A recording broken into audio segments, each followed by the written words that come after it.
Welcome to the We Can Do It Women movement, where women 60 and wiser step into the spotlight and make the rest of their lives the best of their lives. I'm your host, Debra Morrison, a wealth building expert and champion for extraordinary women just like you.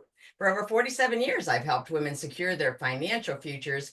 And now I'm on a mission to ignite a revolution, showing the world that at 60, 70, and beyond, we're not slowing down. We're just getting started. Today's We Can Do It Women expert interview features a dynamic woman whose work bridges entertainment, personal development, advocacy for positive aging, and she's a prominent voice for living vibrantly at any age. Joanie Marx. Joanie, welcome to the show. Thank you. I am so pleased to be here. And that's a wonderful introduction. Did my heart good. Well, I hope it did. I did. I want to give our viewers some information about you because you're so impressive. And we'll get deeper into some of these areas of expertise as we progress. So you are a graduate of University of California, Berkeley, with a degree in psychology, now residing in LA, Hollywood, excuse me. You've enjoyed 30+ years as a professional actress. This was child labor, Joanie. I love it. And not just an actress, although amazing actress, producer and brand spokesperson. And we're going to get into it. So 30+ years as a full-time actress, numerous national commercials, television shows, films, stage plays. You got started in your mid to late 40s when most women actresses were seeking ways to be relevant as they aged. Tell us about that. Holy camoli, what a history. Well, what happens is most of them left the field because now, as for someone like myself, the problem is, which you can totally relate to, and so can the viewers, is that my age, when I get these audition sites, it says 70 to 80-year-old frail woman. Now, why? The movie industry has not kept tuned with who we are, because that's not who we are at all. Yeah. And you know, I think we're getting better, obviously, with yourself and Meryl Streep and so many, Jane Fonda, of course, so many mature women actors, you know, that the roles are beginning to be created in ways that aren't depicting us as frail and about ready to expire. Absolutely. I just applaud you because that didn't come overnight, and it did not come without a lot of sacrifice on the backs and the paychecks of women just like you. So let's talk about you were co-starring in the Judd Apatow and Amy Sandler film Funny People. You appeared in Comedy Central's This Isn't Happening. Talk to us about those two shows. That was just, you had to be busting a gut laughing over those, right? Oh, I did. And what's funny is when I was with Seth Rogen, we had this whole improv scene going, you know, before they said shoot, you know, and then cut. And when the movie came out, gone, you know, a lot of things end on the cutting room floor. So as an actor, I think what I bring to all the things I do is no is a very easy word. It is said to you all the time. So no, you have to ignore it. You just have to keep putting one foot in front of the other and saying, each audition I do will help them to see that older women don't just have white hair and are frail and ready to kick the bucket. As a matter of fact, I think older women have a really wicked sense of humor. I'm just saying. Well, the problem is that in fact, we got to get more women into it. The predominant number in age and number of people that are producing shows are like in their 20s. Yes. So of course, somebody who's older is like, what? Where'd this person come from? So part of what I talk about, and I think what you talk about, is you have to get out there and do what it is you want to see happen. and how you want things to evolve. You've got to get out there and do it. Make it happen. Make it happen and never say no. And you are the exact kind of woman that we love here because we can do it women. And there is nothing like a woman that just steps in, doesn't necessarily know all the answers, but steps in and guts it through and finishes things. And you've finished so much. We're gonna just Well, yes, and yes. So the funny thing about this thing I did with the hamburger and all was behind me. The guy was from stunts, and he was totally on a blaze, and he went running because he was supposed to be the chef on fire, and he went running right past me, and oh my God, the flames, the heat. It was like, oh, and that's what he does for a living. So what we have to do is less arduous, but it isn't less committed. And so what we're going to talk about, is this whole thing about you have to believe in yourself. And when you're a young woman, you don't know a whole lot and you haven't experienced a whole lot, so you're just kind of dee. So what's more interesting is when you get older, you find you're a much more interesting person because you have been through experiences. You've been through death of people you love. You've been through failures. You've been through being prejudiced against. You've been through all these things, and baby, you're still here. And that all goes to making you a wonderful, better human being. And actually, we're better now than we ever were in our 20s. oh, by a long shot, by a long shot. And this kind of wisdom, Joanie, is so rich for us to impart on intergenerational, groups, dialogue, because obviously we don't want this wisdom, this whole library of wisdom of older women to go to the grave with them. We want to preserve it and share. So I'm hopeful that the acting community and of course as writers, we're all interfacing, virtually or in person in live events with younger people because we've got a whole lot of stories to tell in there, and they're rich stories. And I tell you, who was it? Someone that said, oh, it was a friend of mine, Lawana Bradford, said her mom had said to her, you'll learn by the missteps of another person because you're not going to live long enough to make all of them. So it's best I like that. have your eyes and ears open and look and decide and discern how you're going to take your next step. Now, talk to us about this. Co-founder, Joanie, co-founder of a multi-million-dollar consumer product company with, I have dollars here all the time. I have dollars here with a $20 bill and a ball of string. What in turn did you do? True. Absolutely true. Do you remember? You're old enough to remember, and it's coming back, what macrame is. The macrame plant hangers. They're back. All right. So my husband and I had this lovely, beautiful apartment down by the ocean, and we both got laid off by our corporations because we worked for the same corporation, and it was in high tech. And the bank said to them, "Hey, you're into us for too much money, so you've got to cut the payroll." So we were both, because we were both in the company, thought, well, we'll let them both go. So we were both on unemployment. So on unemployment, we could live in our apartment.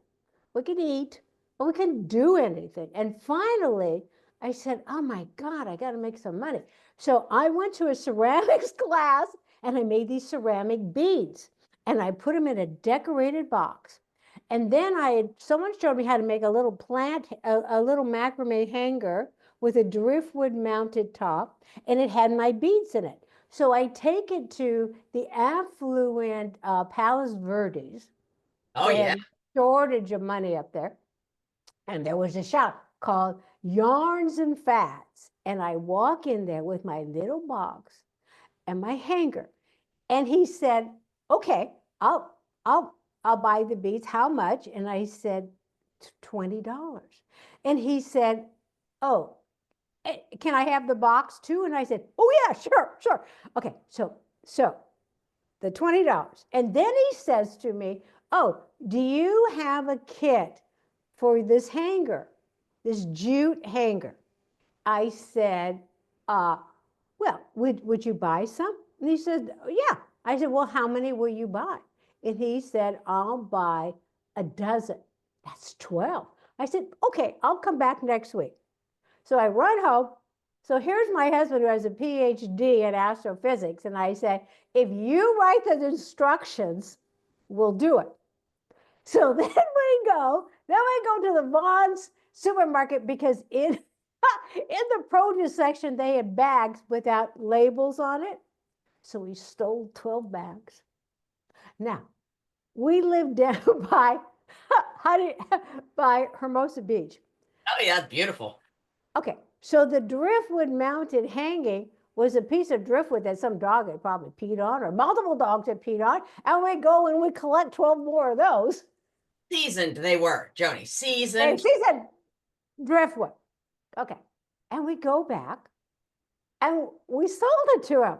And that's how we started the macrame business. But the $20, this woman, if she's still alive, I'm sorry. So as I sell the 12 kits, I go out of the store and this woman has this beautiful purse with these beautiful wood beads on it. And I said, oh my goodness, how'd you do that? And she said, it's a secret. My husband, because we were down by the beach, took ship plugs and drilled holes in them for her. I said, oh, I won't tell anybody. So we go down, we find the marine shop, we go down and we bought some mahogany ones and rosewood ones. And I hand this man $20. Like $20 I'd made off these beads. And we're in our little red Volkswagen Bug. My husband's driving, and I have this little paper bag with little things in it, and I'm going, what did I do? I had $20. That's when $20 was, a fair amount. I had $20, and now I don't, and now I just have these ship plugs. So anyway, so we drilled holes in them, and then that's how the business started. And I have to tell you, I imported containers, 40-foot containers of jute twine, and that's what people did all these jute hangers out of. I don't think I ever was as concerned about spending money as I was when I thought I'd spent this $20 and what was going to become of us. So that's how the business got started. Well, first of all, I just say that is Gloria Guts right there. I mean, to have $20, and it's been a while since you've seen $20 because whatever. And then you had the foresight to pick this woman's brain and then go and scarf up the amazing. Yes, but I'll tell you one other thing. Okay, so now we got these driftwood mounted thing, and we think, well, we kind of have to wash them up. So we had them out in our little patio. We didn't even have a garage. We only had a one-bedroom apartment, And so we were trying to wash these things up. And then I said to my husband, Al, I said, no, we have a sauna. We have a sauna in our apartment building. So I go take and I lay out on all the seats in the sauna these little pieces of driftwood. Set the timer. Then apparently the manager came by with the hoo-ha owner, and she's showing him around and opens up the sauna. Little pieces of wood everywhere. I was going to say, were you guarding the door of the sauna? Like, okay. No, and she said, don't do that again. My friend, I don't know. I don't know how that got there. I told her not to do that. Oh no. But so you can start businesses on $20 without a garage. So now today's world is, I think, a little trickier, a lot trickier. I don't think I could have succeeded with that business. So in this world, a young person has to come up with what will work in the milieu you're in now, which is different because in these kits, which we sold to chains, Yeah. we had a little bag of T-pins, because you had to hold your rope down as you're knotting it. That's part of how you do the knots in macrame. Right. Can you imagine somebody saying, okay, fine, Joan, put it in a little plastic bag? No, no, I can't. Oh, that would never happen in this day and age. Someone would get a 3D printer, Joanie. So, the danger of these little, they were that long pins in just in a little bag, a little plastic bag, in the bag with the cord and the beads and all the directions. So that's that business. Wow. Wow. And just in the case that you guys thought that she's really only using her hands and her great figure as an actress, no, she has developed 6 online courses. She's a contributor to the online magazine 60 and Me. Yes. And she has written 3-time international best-selling books and now released a 4th, which is on its road. I'm probably already a best-selling book as your 4th book. And Yes. these books are absolutely noteworthy. But let's back up a minute. Talk to us about your online courses and the magazine 60 and Me, because it sounds interesting to me. Well, the magazine 60 Me is an international online magazine, and I contribute 2 articles a month, and she has many people who do that, and she breaks them up. Margaret breaks them up into categories like mindset and lifestyle and all these things. So what I do with mine is I also include a video. So I do the video. So that's a way to maintain my sense of being presentational. So I have a YouTube channel and I have over 3 million views on it now. Amazing. Yeah, don't you think it'd be great if someone would give me $1 for each view? I mean, that would have been good. But no, it's free. But that's okay. And so it is what I do to give back. It is creating with a purpose of helping others, by helping other women and helping other men. I just did a 12-part series on embracing your sexuality after 50. So, getting people going. And so now I have some new online courses that are to finish up making the whole 6 that are about how to redefine your age, how to create your dream life. So my tagline is, I'm the guide that helps you go from where you are now to where the life of your dreams lives. So good. So good. Let's backtrack a nickel. You wrote one of the, I think that was your first book, Facebook's Money and Prince Charming. Yeah, facelifts. Yeah, Facelifts money. Facelifts money and Prince Charming. Break baby boomer myths so that you can create your best life. totally debunking all this nonsense myth about like what people did yesteryear, right? You're right. And then you followed up with, in spite of dot dot Dot, dot, dot.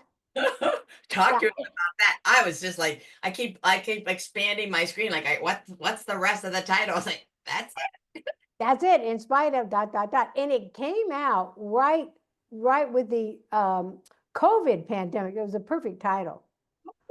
So create your best life in spite of the obstacles on your path to love and happiness.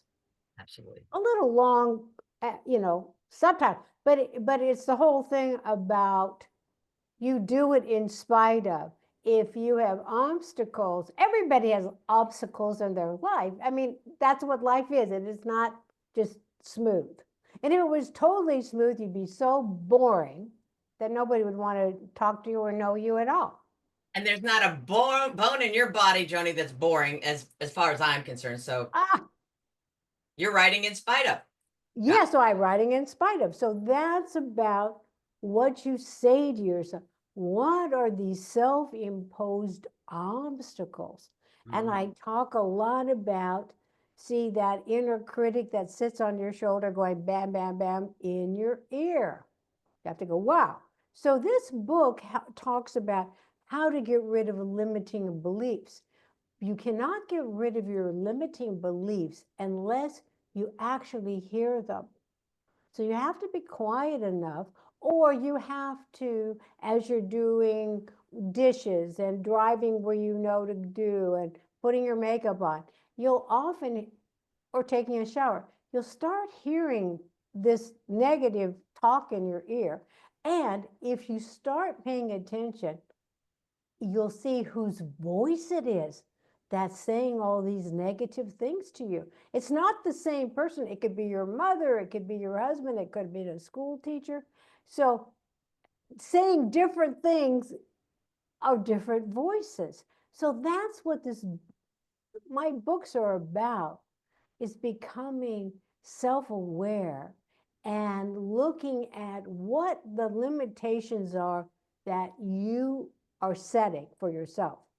They got told to you, but now you are the owner of them. Yeah, they're renting in your head. They're renting space in your head. But I think it's so interesting that people go, oh my God, that was my mother who said that.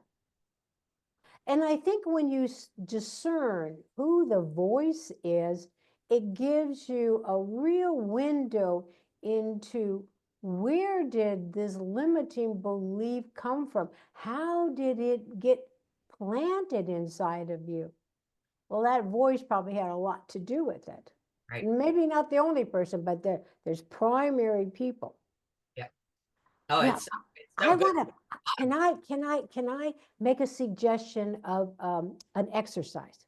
Oh, let's do Okay. it. In acting, you do a lot of exercises. So this one came from my acting class. Okay. What you do, because I'm setting this up because what your limiting beliefs are, what it is you are striving for. All of these things can kind of be seen in the nutshell by this is what you do. You sit quietly and you imagine your childhood bedroom.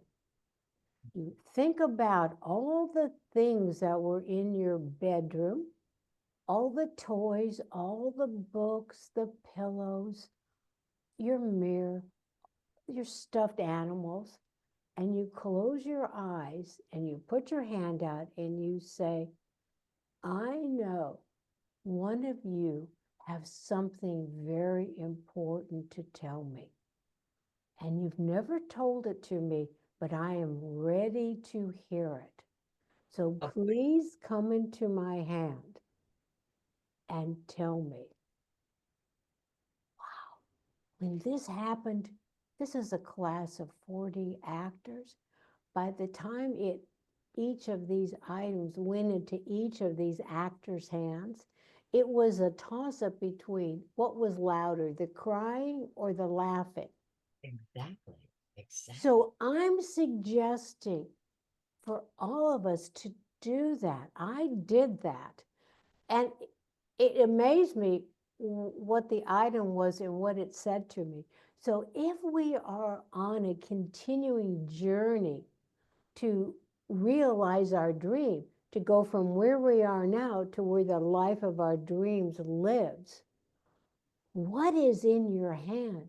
What the item from your childhood room wants to say to you is a fabulous starting point for you to sit back and rethink who you were, how you got there, and where you want to be now. Joanie, mic drop. Total mic drop. That is profundity. I just got chills. Amazing. Yeah, yeah, when I think about it. And we had a fire because I live up in the foothills.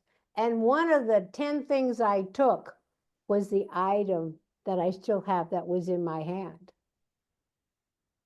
So when you have a catastrophe and you have like 5 minutes to pull together what you want, that's another indication of what's really important to you, because it has nothing to do with the monetary value. It's the irreplaceable.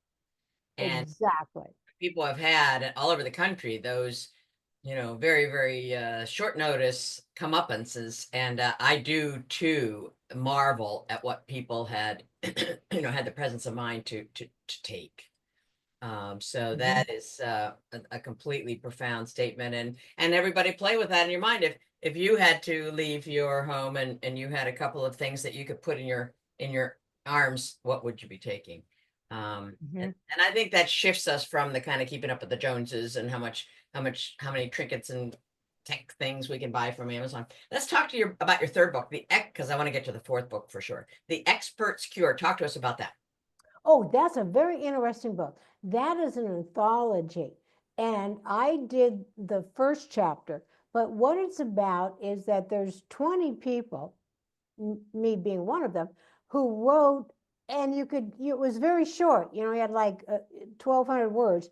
What your take on what has made you, what you've accomplished, what is the advice you gave to yourself, and how did it work out?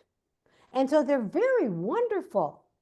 I never got to meet the people, and that was that I shared the book with, because that was during the pandemic. So you never got to meet anybody. You'd see them a little bit on a Zoom.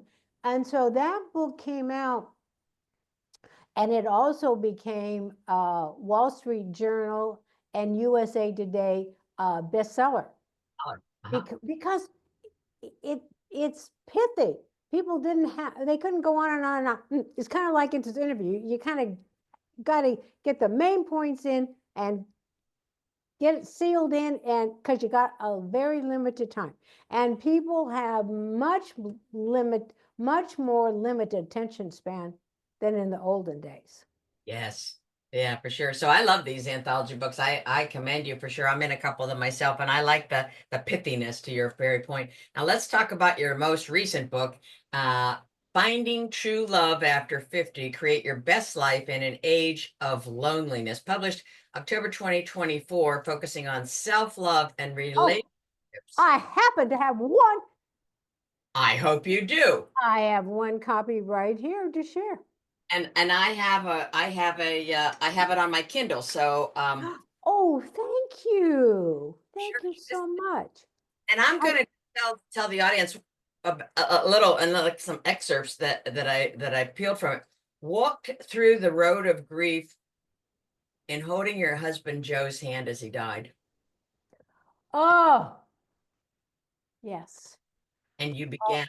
Yes, he had metastatic melanoma. We went through 8 years. I personally went to 110 medical appointments with him, and we ganged him up, so they were like 110 days. And he was a colonel, and so he was with the Los Angeles VA, and Dr. Hennick was his oncologist, Catherine Kennick, and a wonderful woman. And we did everything we could do. Now, in the times that we are in now, a body can only take these immunotherapy drugs until the body says, I cannot do this anymore. I fought the fight. I cannot do this anymore. Mhm. Mhm. And he was, for the last 5 months, he was in hospice at the Long Beach VA hospital, a small hospice unit. And I think what they help them do is accept their situation. He didn't say it to me, but he said it to his best friend.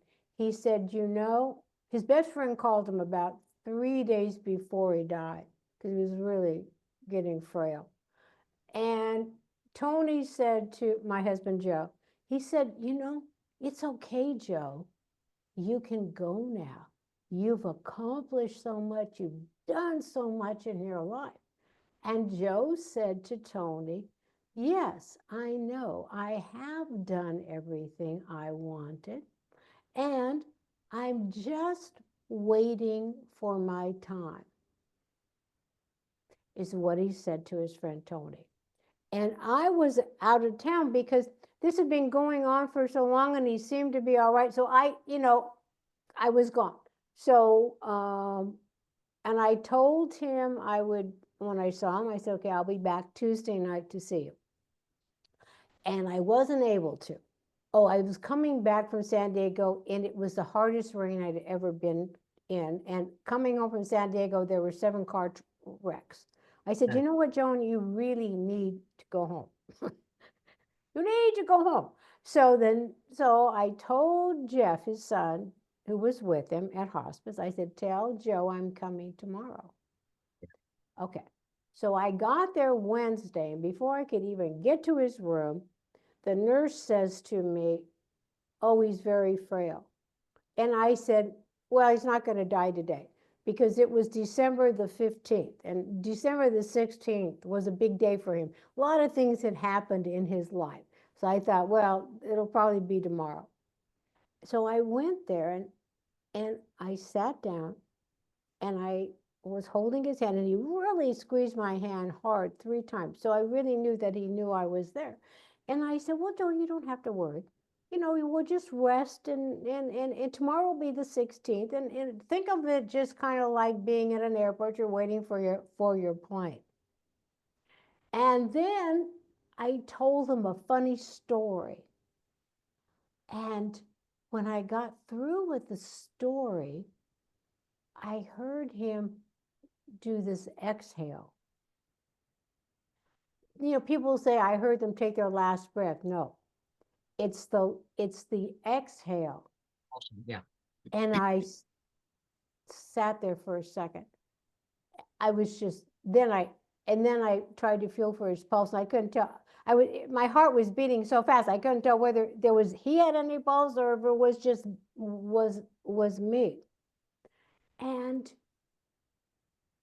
he waited for me to come because I said, you know, Joe, if you die, I'm not going to know what happened.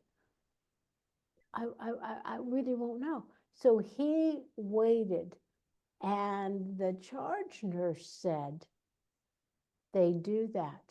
Yes, of They course. decide when they want to die, and if they want to wait for someone to come, they will stay until that person comes and they have the sense of fulfillment. But the funny part about this story is that Joe did a lot of things in Australia, and Australia was a day ahead. So in truth and in fact, in Australia, it was December the 16th.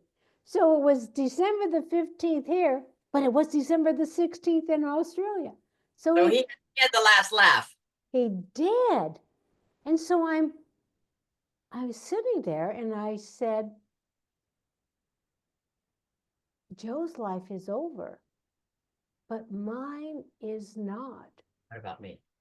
What now? What am I going to do now? And in that bewildering despair, this book was born. I That's what I started working on. Such an amazing a tribute. I actually am a grief coach, and I wrote a book. My husband died. Now what? A Widow's Guide to Grief Recovery and Smart Financial Decisions. And I mean, I don't have a husband, and so it's not a true story of my husband dying, but I've certainly counseled with hundreds of widows and a few widows. Yes, So the aspect, Joni, of and I talk about what's next, what next, like if there's a sense by which there is a future, it's kind of like I put this apostrophe as like what's next, because there is a next, because sometimes like women in particular feel like, oh, I should just die with him and so forth. But oh, you wanted to uh do something productive, because you're a productive kind of a gal, in terms of finding your way in the next chapter and avoiding this pit of loneliness. Now, I was shocked. I read it in your material that a 2023 study from the Surgeon General's report shows that we have an epidemic of loneliness. Only 2023, that's a couple of years ago.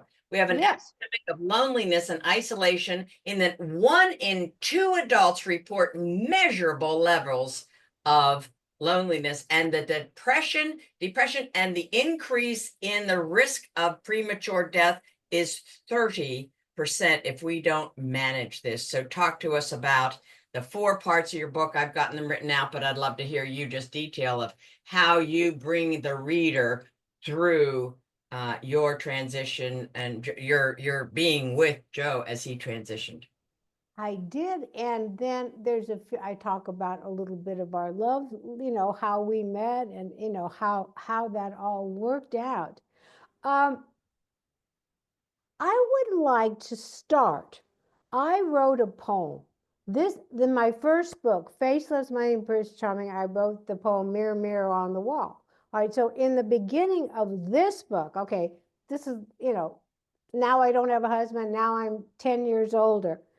And I said, well, I can't put that poem in there. So I want to, if I might, read this poem, because I think it goes to what we're talking about. Let's do it. So there it is, a little mirror on the wall.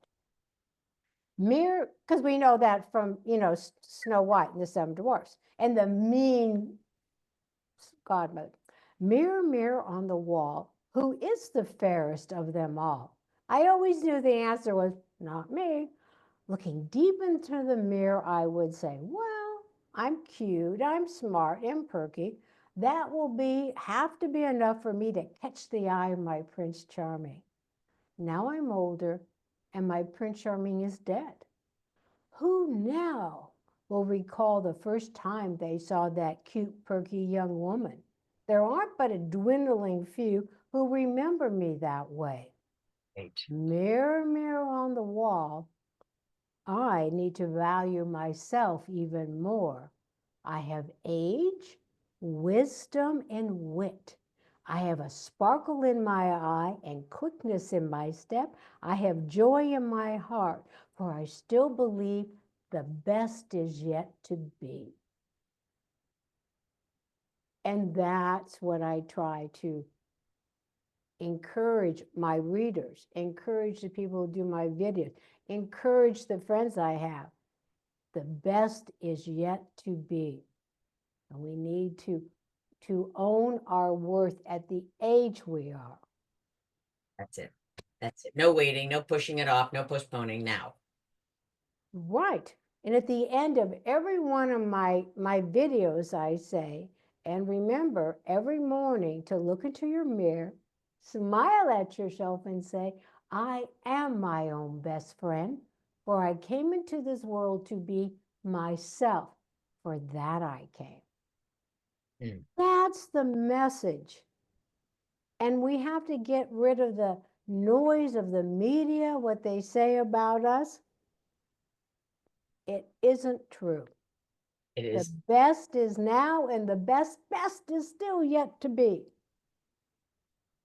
That is so profound, and I'm so grateful that you're reminding us of that, especially looking in the mirror. And because I have a heart-shaped mirror right here on my desk, and we women tend to outwardly give a lot, to friends, family, partners, society, and I want us to turn the mirror toward ourselves and say, I am enough.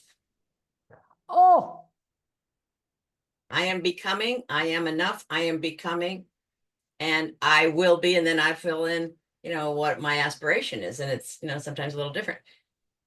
You interweave storytelling so beautiful. We are witness to that, and I am so blessed. Thank you. You talk about being a master of edutainment, and that's so key. Talk to us about your storytelling magician skills and how you've developed them. well, I guess I always was good at it. I think like in the fifth grade, I say, okay, I'll share. So what, and I do that on my YouTube channel. I have a thing called Aha Moments with Joanie. They're unscripted slices of life, and I talk about things. But one of the ones I did recently, and it's, I have, it says the playlist. So I think I got 80 of them, so you can see all the 80.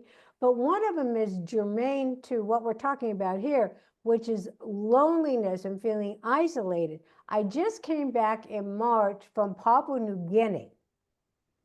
Now, these people live on groups that, like, they live on a mile, the island's about a mile. And so there's different groups. So these people are, it's not like, I don't know what my neighbor next door does. I don't know. But they do. They have communal working. They have to maintain their island. They have to maintain their food supply. They can't overfish. They can't overdo. And so they are in constant communications with the other members of the community.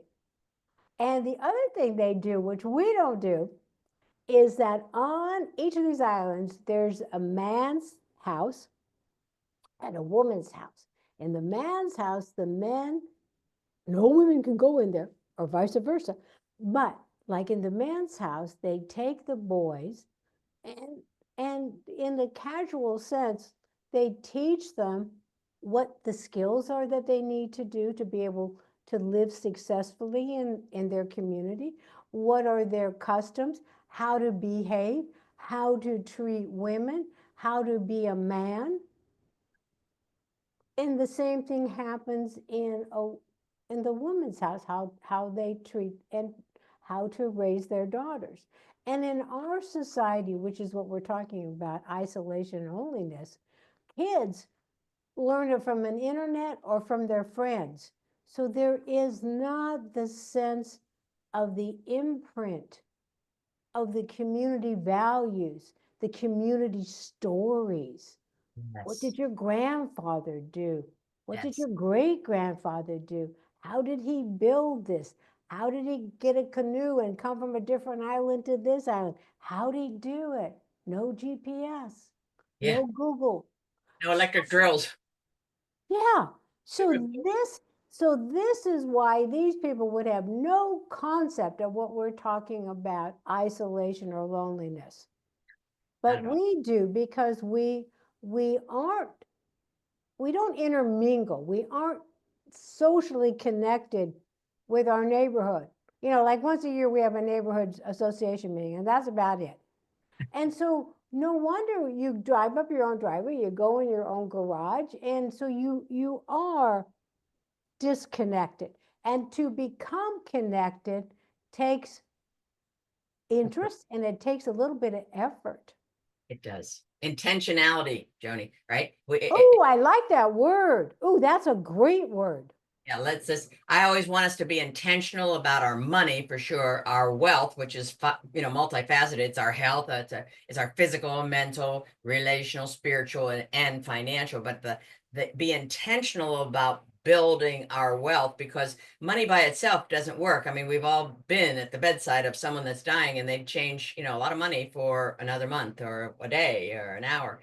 So this intentionality, I think, is so, and I think it's expressly heightened in this noisy environment, is it not? Oh, yes, very much so. So, like your morning mantra, I love that. I love that. And I've gotten a lot of people who tell me they do that, and it has definitely made a difference, because that's one of the hallmarks, I think, of a woman who owns her power, is that she can look in the mirror and say, I look fine. I've looked better. I've looked worse, but I'm looking okay today. And this is what I'm doing today. I'm going to put my lipstick on and I'm good. I'm good to go. So they're not this self-critical. The Yeah. other thing I just came up with, I just did an aha moment on it, was about time versus money. Oh, yeah. Okay, so when you're younger, it's all about saving the money because you got time. Now I'm changing that to healthy time. As you get older, you need to appreciate the healthy time. And that's what you said. Money will not buy you more time. Your life is finite. So if you can cut down on stress or see yourself more positively, then the time that you're spending is healthy. It's enjoyable. It brings you pleasure. You bring pleasure to other people. Totally, totally. I've often said, and I was given this answer by God and the Angels. I was on CNN actually, across from being interviewed across from Stuart Varney 20 years ago. And he said to me, "Well, Deborah, what's your best investment?" I was like, I had already been in practice like 30 years. Like, what in the world? I mean, a stock. And I was just like, God, give me something to say. And out from my lips tumbled, Stuart, I have two. Now remind yourself, it's the Chiron, Debra Morrison, CFP, certified financial. And I said, Stuart, I have two assets in life, time and health, and I don't want to waste either one of them. He almost fell off his Oh, producer chair, yes. and I got back in the limousine and I said, thank you, God. And ever since I speak of time and health, because I always say, a lot of us spend the first half of our life chasing this, and then spend the next half of our life uh, trying to pay with this for the health that we lost chasing it. So Oh, let's be intentional, right? absolutely. I like that. Yeah, So you can use my saying healthy time. You want to create and spend healthy time. love that. Yeah. So talk to us. You now are a liaison, a consumer market marketer. You're a brand spokesperson and advisor. You put yourself out there and say, do you have a brand that's going to be authentic and used by 50 plus consumers? And then you're going to what? Market it to whomever. I'm going to help the brands understand who their real customer is because I have a copyrighted trademark that says the invisible customer with all the money. That's baby boomers. Oh, I'm so glad you came to that because that was at the end of my questions. I'm so glad. All right, talk to us about that. That's so. Yeah. Okay. So baby boomers are the invisible customer with all the money because who is financing their children and their grandchildren? We do. And Yeah. are we featured? Are we featured in commercials? No. And so this is all part of being disrespected. So we're the ones paying for things, so we should be featured. When we were kids, okay, when we were kids growing up, man, we were it. We Yeah. were in commercials. Everybody loved us. We were the group. And now we are not the group. So what I'm saying is we're still here with all the money, which is so much money is going to be, given an inheritance. But we're here spending our money. It's still our money because we're here. So Yeah. I'm trying to get brands to understand that they're marketing to the wrong people. They're marketing to the young people who are not buying it. They don't have the money. We've got the money, and we also have grown up with brand loyalties, which is Yes, we going to show have. me something. Yes, we have. Brand loyalties. And so we're the ones that are making their kaching going. And so I'm trying to get the advertising people and the brands, the products, to see where they're their best customers. And we Oh, need to be seen because we are not old, we are not disabled, we are not Cena. unsexy. with all these things. So there's lots of people that look as, Jane Fonda. So she's 87 and she looks great, but she's not the only one. There's all of us from our 50s and 60s are doing our best, and we need to be valued for our contribution to the economy of this country, keeping the wheels going. So that's who we are, the invisible customer with all the money. They keep the wheels on the car. Oh my gosh. Oh my gosh. So then Yes. these are brilliant insights. So you come in as the consultant and you say, I'll tell you, what you're missing. And then do you ever negotiate for a percentage of the sales, or you just, No, I guess I'm really happy to be helpful. I think I need you negotiating a better deal. But I think the real joy is seeing that there's these little steps of progress, so that the butt of the joke is not the old obsolete asexual older person. We really are not that, and we never have been. And since we were the largest generation, the baby boomers, I think I'm going to do a rally call here with you and go, what we did in the 60s, we got to go back and go, hey, pay attention to us. Don't trust anybody who's under 60. I know we need to have a credential check or something. This is funny. I remember saying that. I don't got to trust anybody who's over 30. Oh, no, never. Okay, so don't trust anybody who's under 60. I think we need to balance it a little bit. A little. Okay. That's good. Right now, what I say to women, especially because, excuse me, in a heterosexual marriage, so often the husband and the wife will go to a white male financial planner, and the white male financial planner talk to the man, and that's why 99% of widows change financial advisors after the death of their husband. But that aside, I always say to women, you want to be learning the basics, and I translate finances, if you will, into English and everyday analogy so that women can be conversant, right? We can be in money. And I always say, ask those questions, because I don't want you putting your money where your mind isn't welcome. Oh, that's good. So that's really good. Deserve the answers. Like when I think about all the brokers that are peddling buy, sell, because they get a commission on each transaction. And if I went to 9 out of 10 brokers, or probably 9 9/9 out of 10 brokers, and said, what's the goal of Mary? What's Mary Jones's goal? They wouldn't have a clue. They don't care. They're commissionable. Boom, boom, boom. Hey, Mary, got a big one for you. Boom, boom, boom. Hey, Bessie, so I am so about us being intentional, because, Joanie, the time in our life is not guaranteed. We know that people are in the obituaries every day that didn't plan on being there yesterday. Oh, yeah, that's true. It's incumbent upon us to say, okay, these are still things and experiences and emotions and belly laughs that I want to experience. And if I can do it with a bevy of girlfriends or boyfriends or however, I am still aligned with myself and the fullness of me, my humanness, my ability and the desire to laugh. Let's do it. But think about where the disconnect is. The disconnect is that we don't have self-worth. Self-esteem, yeah.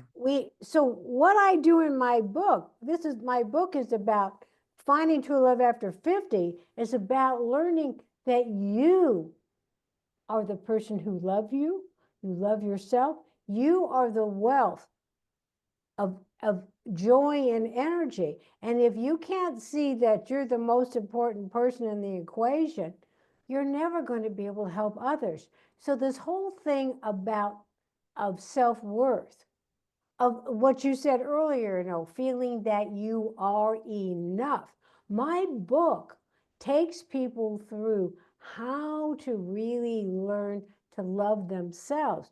What are the limiting beliefs? What is the emotional baggage they're carrying? What are the 7 myths of love and happiness, which is the myth of aging, which is once you get to be a certain age, aging is a disease. The myth of Prince Charming, really the myth of Prince Charming isn't just a man.